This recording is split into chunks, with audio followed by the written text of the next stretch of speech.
안녕하세요. 네, 오늘은 고린도전서 15장 부활의 오해라는 제목을 가지고 여러분들과 함께 성경의 말씀을 상고해보는 시간을 가져보도록 하겠습니다.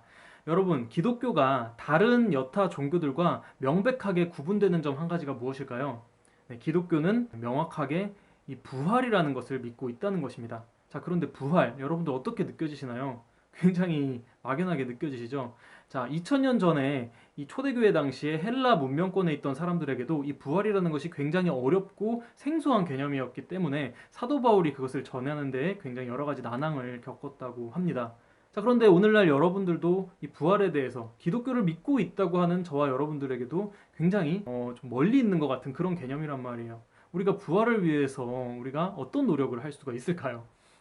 굉장히 어렵죠. 하지만 이 부활이라고 하는 것은 성경에 명확하게 기록되어 있는 엄연한 진리라는 것이고, 그리고 우리 인류에게는 어떤 누구도 피해갈 수 없는 아주 중요한 과제라는 것을 우리는 직시해야만 할 것입니다. 자, 고린도전서 15장에는 이 부활에 대해서 아주 명확하게 엄격하게 설명을 하고 있는데요. 이 고린도전서 15장을 다른 말로 하면 부활장이라고도 부를 수 있습니다. 이 한 장 전체에 이 부활에 대한 여러 가지 과학에서 설명할 수 없는 이런 원리들을 총망라해서 집중적으로 설명하고 있는 이 내세의 원리까지 다 담고 있는 것이 바로 이 고린도전서 15장이 가지고 있는 중요성이라고 볼 수가 있는 것입니다. 이 부활의 원리에 대해서 크게 두 가지로 살펴볼 수가 있는데, 이 고린도전서 15장의 내용의 큰 두 가지의 맥을 보자면, 예수님의 이 십자가 죽음 이후의 부활은 확실하다라는 것입니다. 그리고 예수님의 이 죽음이 아주 중요한, 우리에게 중요한 이유가 있다는 것입니다. 이 부활의 첫 열매가 되었다고 표현을 하고 있는데요. 이것은 이 부활의 첫 증거, 인류 역사상 한 번도 없었던 이 부활을 하셨던 첫 사례라는 것이고, 이 첫 샘플이 되었기 때문에 이 예수님의 이 부활의 샘플을 보고 우리 몸도 부활을 얻을 수 있다라는 소망을 가질 수 있게 된다라는 것이 포인트라는 것입니다.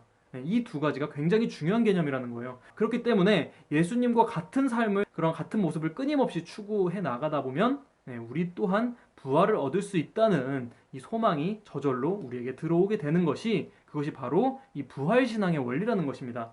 우리의 삶은 정말 여러 가지 장애물들과 정말 송판 같은 뚫어가야 할 과제들이 너무나도 많잖아요. 그런데 히브리서 11장의 믿음의 조상들의 이 모습을 살펴보면 정말 핍박과 박해뿐만 아니라 광야에서 유리하는 생활, 또한 정말 그 톱에 켜있는 그런 극심한 고통 앞에 그 두려움이 얼마나 컸을까요? 하지만 그 모든 것들을 묵묵히 뚫고 나가고 이길 수 있었던 그 원동력이 있는데, 그것이 무엇이냐면 바로 앞장 히브리서 10장에 나와 있는 이 예수의 피를 힘입어 우리가 성소로 나아갈 담력을 얻었다라는 표현이 나와 있는 것입니다. 이것이 중요한 것입니다. 히브리서 10장에 나와 있는 이 표현은 이 예수님께서 성소로 나아갈 담력을 얻었다 그러잖아요. 이것이 무엇이냐면 예수님께서 돌아가실 때 성소의 휘장이 찢어졌죠. 그것으로 인해서 이 지성소로 나아갈 길이 열렸다. 이것은 아주 상징적인 의미를 담고 있는데, 이 성소라는 것은 이 3차원의 이 세계를 의미하는 것이고, 이 지성소라는 것은 언약계 하나님이 있는 그러한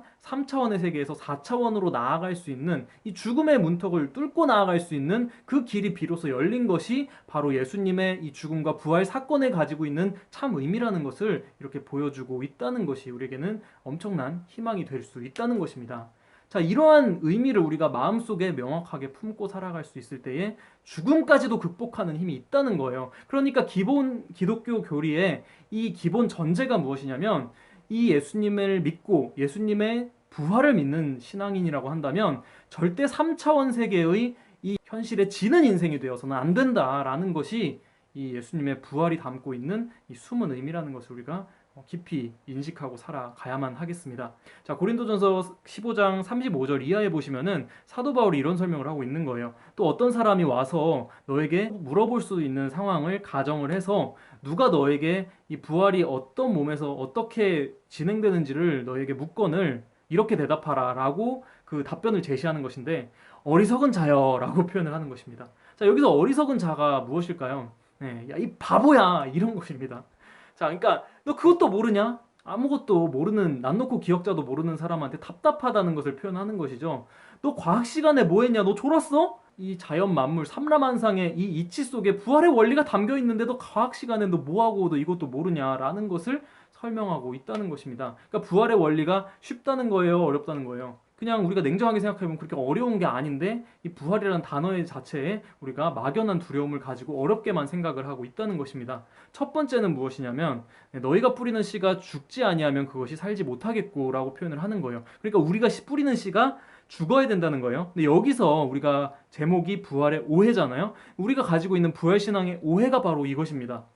우리가 죽은 자가 이 정말 땅에 묻혀가지고 썩어있는 시체가 다시 변화되고 회복돼서 살아나는 것이 부활이라고 우리는 생각하고 있단 말이에요. 근데 그것이 틀렸고, 죽어진 모습은 죽어야지 비로소 그 영이 살아서 장차 이 살아날 수가 있다는 것입니다. 그러니까 우리의 몸은, 육체는 썩어서 없어지고 그와 같이 정말 이 자연의 이치처럼 이 씨가 죽어져야, 땅에 묻혀져야 거기에서 양분을 받고 뿌리를 내려서 거기에서 줄기가 나고 잎이 나고 거기에서 열매를 맺히는 것과 같이 장래 형체가 그런 모습으로 살아난다는 것이 중요한 부활의 원리라고, 개념이라고 설명하는 거예요.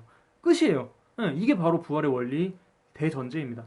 두 번째는 무엇이냐니까 하나님께서 그 뜻대로 형체를 주시되 그 종자에 맞게 종자대로 그 부활의 형체를 준다는 거예요. 이것은 우리가 가져야 할 어떤 행실적인 그러한 교훈이라고 볼 수가 있는데요. 그러니까 우리가 기독교 생활을 아주 열심히 하고 열심히 헌금 드리고 봉사하고 이런 것들도 중요하지만 우리가 먼저 생각해야 될 것이 포인트를 명확히 잡아야 된다는 것입니다. 우리가 어떤 종자를 타고날 것인지 그것을 알면은 정말 열심히 신앙의 차원을 높이려고 우리는 노력을 하겠죠. 근데 안 보이기 때문에 우리가 큰 노력은 하려고 하지 않는다는 것입니다. 그러니까 그 종자가 어떻게 다르냐면 사람의 육체 다르고 짐승의 육체 다르고 물고기 육체, 새의 육체 다 다르잖아요. 그것과 같이 이 부활체의 영광이 하늘에 속한 영광이 있고 땅에 속한 영광이 있는데 하늘에 속한 영광 중에서도 해의 영광 다르고 달의 영광 다르고 별의 영광 다르고 별과 별의 영광이 다 구분되어진다는 거예요. 이것이 중요한 게 무엇이냐면 우리가 아무리 신앙생활 열심히 해도 백날 해봐야 먼저 이 명확한 종자를 먼저 잡지 못하면 우리가 아무리 열심히 해도 그 종자에 따라서 콩 심은 데 콩 나고 팥 심은 데 다 팥 난다 그러잖아요. 그 목표가 작으면 그 작은 열매밖에 못 맺는다는 거예요. 그렇기 때문에 먼저는 우리가 목표, 그 포인트를, 그 종자를 먼저 크게 잡는 것이 중요하다는 것을 사도 바울이 설명을 하고 있는 것입니다. 그렇기 때문에 그 영광이 보인다면 우리가 그만큼 열심히 하겠죠. 우리가 서울대를 목표로 하고 있는 학생들과 지방대를 목표로 하고 있는 학생들의 하루 일과와 계획이 다 다르잖아요. 그런 것과 같이 마찬가지로 우리는 생각할 수가 있다는 겁니다. 김연아 선수가 이런 말을 했어요. 물 온도가 99도까지 차올랐을 때 그것을 끓여낼 수 있는 이 마지막 1도가 절대적으로 필요하죠. 그것처럼 99도의 노력을 정말 최선을 다했는데 그 정말 마지막 포기하고 싶은 순간 있죠. 그 포기하고 싶은 순간 집중해서 쥐어짜내는 그 마지막 1분이 이 세상의 어떤 것보다도 값지고 정말 중요한 1분의 순간이고 그 순간이 바로 기적을 만들어낸다는 것입니다. 어떻게 보면 부활의 원리와 비슷하지 않나라는 생각을 해보게 되는데요. 예수님처럼 모든 것들을 다 집중해서 정말 알찬 인생을 살아갈 수 있을 때에 그것이 비로소 이 장래 형체를 입고 이 땅에서의 모든 것들이 다 죽어질 때에 비로소 새로운 영적인 이 하나님의 영광의 상급의 이 실체를 입을 수가 있다는 것입니다. 김연아 선수의 이 그릇에 담긴 이 마인드의 차이가 질적으로 명품 종자, 이 명품 인생을 만들어내는 것은 아닐까요?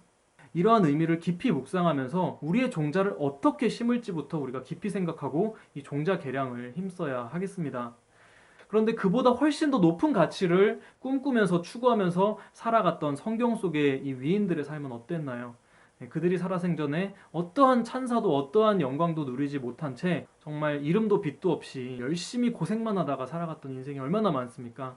자, 그런데 그들은 오로지 무엇을 위해서 살아갔을까요? 그것은 아마도 장차 있을 그 영광, 하나님께서 정말 인정해 주시고 정말 축복해 주시는 그 영광의 상급을 바라보고서 그들이 그렇게 모든 것들을 매진할 수가 있었던 것입니다. 로마서 8장에도 이런 말씀이 있잖아요. 현재의 고난은 장차 있을 영광에 좋게 비견할 수 없도다 라고서 설명을 하고 있잖아요. 이처럼 정말 그것이 보이는 사람들은 모든 것들을 다 올인하고 최선을 다해서 그 영광의 상급을 향해서 하늘의 영광의 형체를 입을 수 있는 모습으로 모든 것들을 바치는 인생이 되었다는 것입니다. 그러한 인생들에게 하나님께서는 비로소 이 사망까지도 이길 권세를 주신다는 것입니다. 이제는 마지막 때이고 그 모든 이 영광의 상급들이 다 풀어질 수 있는 시대가 왔어요.